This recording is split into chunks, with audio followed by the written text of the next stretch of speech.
नमस्कार विद्यार्थी मित्रांनो, नोट्स इन मराठी या आपल्या शैक्षणिक यूट्यूब चॅनलवर तुमचे मनापासून स्वागत आहे. आज आपण एक अशा विषयावर बोलणार आहोत जो आपल्याला बातम्यांमध्ये, वर्तमानपत्रात सतत दिसत असतो, नैसर्गिक आपत्ती. आपल्याकडे यावर बरीच माहिती आहे आणि आज आपण तिचा वापर करून केवळ फॅक्ट्स नाहीत, तर त्यामागची खरी कारणं शोधणार आहोत. खरं तर ही माहिती वाचताना माझ्या मनात एक मोठा प्रश्न आला. आपण ज्यांना नैसर्गिक आपत्ती म्हणतो, त्या खरंच पूर्णपणे नैसर्गिक असतात का? की आपल्याच चुकांमुळे लहान धोके मोठ्या आपत्तीमध्ये बदलतात? आजच्या चर्चेचा उद्देश हाच आहे. चला, जरा खोलात जाऊन बघूया.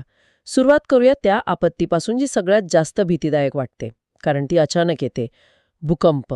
आपल्याला माहिती आहे की जमीन हादरते, इमारती पडतात. पण याच्या मुळाशी काय आहे? याचं मूळ आहे पृथ्वीच्या पोटात. भारतीय भूस्तर, म्हणजे ज्याला आपण इंडियन प्लेट म्हणतो, ती दरवर्षी साधारण 1 सेंटीमीटर इतक्या वेगाने उत्तरेकडे सरकते. फक्त 1 सेंटीमीटर? हो, फक्त 1 सेंटीमीटर. पण ती युरेशियन भूस्तरावर आढळत आहे आणि हे लाखो वर्षांपासून सुरू आहे. अच्छा. या 2 प्लेटच्या घर्षणामुळे हिमालयाच्या पट्ट्यात प्रचंड ऊर्जा साठत राहते आणि जेव्हा ही ऊर्जा, म्हणजे ती सहनशक्तीच्या पलीकडे जाते, तेव्हा ती अचानक मोकळी होते. आणि मग जमीन हादरते. अगदी. यालाच आपण भूकंप म्हणतो.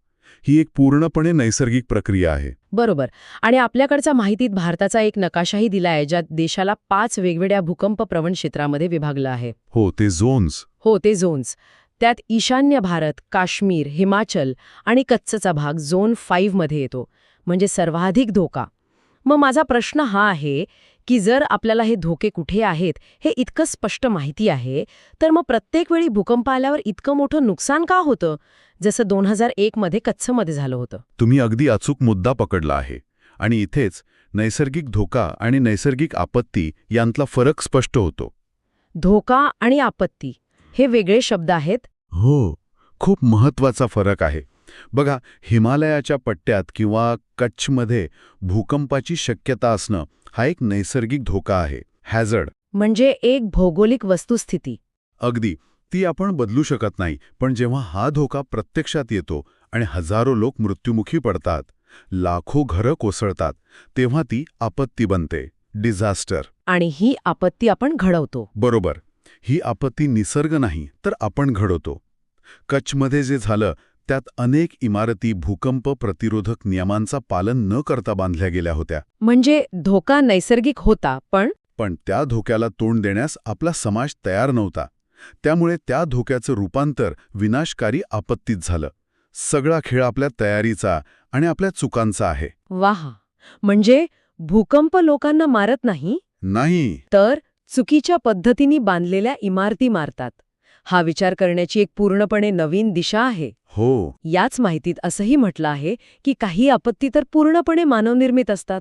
हो, अर्थातच. भोपाळ वायू दुर्घटना किंवा चर्नोबिल अणुभट्टी अपघात ही त्याची थेट उदाहरणं आहेत. बरोबर. पण अधिक महत्त्वाचं हे आहे की नैसर्गिक धोक्यांची तीव्रता आपण मानवी हस्तक्षेपामुळे कशी वाढवतो. उदाहरणार्थ, डोंगरांवर बेसुमार जंगलतोड केल्यामुळे काय होतं?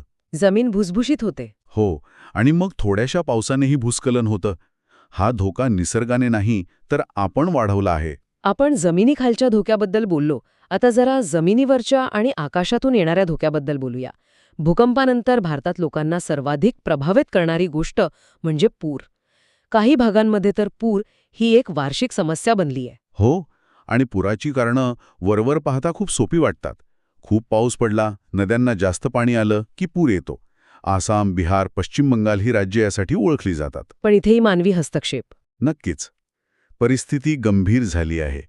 नद्यांच्या पूरप्रवण क्षेत्रात, म्हणजे जिथे नदीचं पाणी नैसर्गिकरित्या पसरतं, तिथेच आपण वस्त्या आणि बांधकामं केली आहेत. आपण नदीची जागाच हिसकावून घेतली आहे.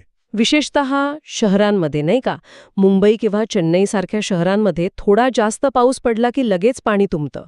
यामागे काय कारण असावं? याचं एक खूप महत्त्वाचं शास्त्रीय कारण आहे. शहरांमध्ये आपण जमिनीवर कॉन्क्रीट आणि डांबराचा थर चढवला आहे. हो, बरोबर. त्याला इम्पर्वियस सरफेसेस म्हणतात. यामुळे पावसाचं पाणी जमिनीत मुरतच नाही. अच्छा. निसर्गाने आपल्याला पाणी शोषून घेण्यासाठी एक स्पंज दिला होता, म्हणजे माती. आपण तो स्पंज काढून टाकला आणि त्यावर एक प्लॅस्टिकची शीट टाकली. मग पाणी कुठे जाणार? ते रस्त्यावरच तुंबणार. आणि पूर येणार. शिवाय आपण नैसर्गिक जलमार्ग जसे की नाले आणि ओढे कचरा टाकून किंवा बांधकाम करून बंद केले आहेत. मुंबईत मिठी नदीचं जे झालं ते याचंच उदाहरण आहे. खरंय. पण या माहितीत मला एक आश्चर्यकारक गोष्ट वाचायला मिळाली की पुराचा एक सकारात्मक परिणामही असतो. हे मला काही पटलं नाही. हो, हे खरं आहे. पण ते पारंपरिक संदर्भात. नदी जेव्हा दुथडी भरून वाहते तेव्हा ती आपल्यासोबत सुपीक गाळ घेऊन येते. अच्छा, शेतीसाठी. हो, जो शेतीसाठी खूप उपयुक्त असतो. ब्रह्मपुत्रा नदीच्या पात्रातलं माजुली हे जगातील सर्वात मोठं नदीतील बेट आहे. हो, मी ऐकलंय. तिथे दरवर्षी येणाऱ्या पुरामुळे भाताचं पीक खूप चांगले येतं. पण हे लक्षात घ्यायला हवं की पुरामुळे होणारं जीवित आणि वित्त नुकसान इतकं प्रचंड असतं, विशेषतः शहरी भागात. की हा फायदा खूपच छोटा वाटतो. अगदी, तो नगण्य वाटतो. म्हणजे एका बाजूला गरजेपेक्षा जास्त पाणी आणि दुसऱ्या बाजूला पाण्याचा एक थेंबही नाही. पुराच्या अगदी विरुद्ध परिस्थिती म्हणजे दुष्काळ. ही एक अशी आपत्ती आहे जी हळूहळू येते आणि सगळं काही उद्ध्वस्त करते. अगदी बरोबर. दुष्काळ ही एक गुंतागुंतीची आणि हळूवारपणे येणारी आपत्ती आहे. जेव्हा दीर्घकाळ पाऊस पडत नाही, भूजल पातळी खाली जाते आणि जमिनीतील ओलावा नाहीसा होतो, तेव्हा दुष्काळ पडतो. याचेही वेगवेगळे प्रकार आहेत असं वाचलं मी. हो, हवामानशास्त्रीय दुष्काळ म्हणजे पावसाची कमतरता. जेव्हा त्याचा परिणाम पिकांवर होतो तेव्हा तो कृषी दुष्काळ बनतो. आणि मग पाण्याची टंचाई. हो, जेव्हा नद्या, तलाव, विहिरी आटतात तेव्हा तो जलशास्त्रीय दुष्काळ असतो. आणि आपल्या माहितीतल्या नकाशानुसार राजस्थानचा पश्चिम भाग आणि कच्छचा प्रदेश तर अत्यंत तीव्र दुष्काळग्रस्त म्हणून दाखवला आहे. हो, पण मला वाटतं दुष्काळाचा संबंध फक्त पावसाशी नाही. पुन्हा एकदा यात मानवी हस्तक्षेप किती आहे, विशेषतः मराठवाड्यासारख्या भागात जिथे पाऊस तसाही कमी पडतो. तुम्ही पुन्हा एकदा मूळ समस्येला हात घातला आहे. मराठवाड्याचं उदाहरण घेऊया. तिथे पाण्याची उपलब्धता कमी आहे हे सत्य आहे. बरोबर. पण त्याच प्रदेशात आपण ऊसासारखं प्रचंड पाणी लागणारं पीक घेतो. हो, म्हणजे जे पाणी नाहीये ते आपण वापरतोय. हो, म्हणजे आपण आपल्या जीवनशैलीने आणि शेतीच्या चुकीच्या पद्धतींनी नैसर्गिकरित्या कमी असलेल्या पाण्यावर अतिरिक्त ताण आणतो. हा एक प्रकारे मानवनिर्मित दुष्काळ आहे. आणि याचे परिणाम खूप भयंकर असतात. खूपच. आपल्या माहितीत त्रिकाळ ही एक अतिशय समर्पक संकल्पना वापरली आहे. हो, मी वाचलं ते. जेव्हा अन्नधान्याची टंचाई असते त्याला अकाळ म्हणतात. जनावरांसाठी चाऱ्याची टंचाई म्हणजे तृणकाळ आणि पिण्याच्या पाण्याची टंचाई म्हणजे जलकाळ. आणि जेव्हा हे तिन्ही एकत्र येतात तेव्हा त्याला त्रिकाळ म्हणतात, जी सर्वात विनाशकारी स्थिती असते. यातूनच शेतकऱ्यांच्या आत्महत्या, स्थलांतर यांसारख्या सामाजिक समस्या निर्माण होतात. तर मग या सगळ्या चर्चेचा अर्थ काय? भूकंप, पूर, दुष्काळ ह्या सगळ्या मागे नैसर्गिक कारणांसोबत मानवी चुकांची एक मोठी साखळी आहे. मग यावर काही उपाय आहे का, की आपण फक्त प्रत्येक आपत्तीनंतर मदतकार्य करत राहणार? नाही. आणि इथेच गेल्या काही वर्षांत खूप मोठा आणि सकारात्मक बदल झाला आहे. आता आपत्ती व्यवस्थापनाचा भर केवळ आपत्तीनंतरच्या मदत आणि बचाव कार्यावर राहिलेला नाहीये. म्हणजे दृष्टिकोन बदललाय. पूर्णपणे. आताचा दृष्टिकोन आपत्तीचा धोका कमी करणे आणि पूर्वतयारी यावर आहे. मिटिगेशन आणि प्रिपेअर्डनेस. हो, म्हणजे आपत्ती आल्यावर काय करायचं यापेक्षा आपत्ती येऊच नये किंवा आलीच तर कमीत कमी नुकसान कसं होईल यावर लक्ष केंद्रित केलं जात आहे. हे कसं केलं जातं? याचे काही टप्पे आहेत का? हो, याचे 3 मुख्य टप्पे आहेत. पहिला आणि सर्वात महत्त्वाचा म्हणजे आपत्तीपूर्व टप्पा. म्हणजे आपत्ती यायच्या आधीचा. बरोबर. यामध्ये धोक्याची माहिती गोळा करणे, जसे की कोणत्या भागात भूस्खलनाचा किंवा पुराचा धोका आहे याचे नकाशे बनवणे, लोकांना त्याबद्दल जागरूक करणे आणि धोक्याचा सामना कसा करायचा याचं प्रशिक्षण देणं, या गोष्टी येतात. आणि दुसरा टप्पा? दुसरा टप्पा आहे आपत्तीच्या वेळेचा. यात बचाव कार्य, लोकांना सुरक्षित ठिकाणी हलवणे, तात्पुरती शिबिरे, अन्न, पाणी आणि वैद्यकीय मदत पुरवणे यांचा समावेश होतो. आणि तिसरा टप्पा आहे आपत्तीनंतरचा. यात फक्त नुकसान भरपाई देणे नाही, तर लोकांचं पुनर्वसन करणं आणि भविष्यात अशा आपत्तीला तोंड देण्यासाठी अधिक चांगल्या आणि मजबूत पायाभूत सुविधा म्हणजे बेटर इन्फ्रास्ट्रक्चर निर्माण करणं यावर भर दिला जातो. आणि याच दिशेने काही कायदेशीर पावलं उचलली गेली आहेत, बरोबर? जसं की 2005चा आपत्ती व्यवस्थापन कायदा. अगदी बरोबर. आपत्ती व्यवस्थापन कायदा 2005 हे याच बदललेल्या दृष्टिकोनाचं प्रतीक आहे. या कायद्यानुसार राष्ट्रीय आणि राज्य स्तरावर आपत्ती व्यवस्थापन प्राधिकरणांची स्थापना झाली. आणि त्यांचं मुख्य काम काय? आपण बघतो चक्रीवादळांच्या बाबतीत आपलं पूर्वसूचना देणारं तंत्रज्ञान खूप सुधारलं आहे, हो खरंय. ज्यामुळे आपण किनारपट्टीवरील लाखो लोकांना वेळेवर सुरक्षित ठिकाणी हलवू शकतो.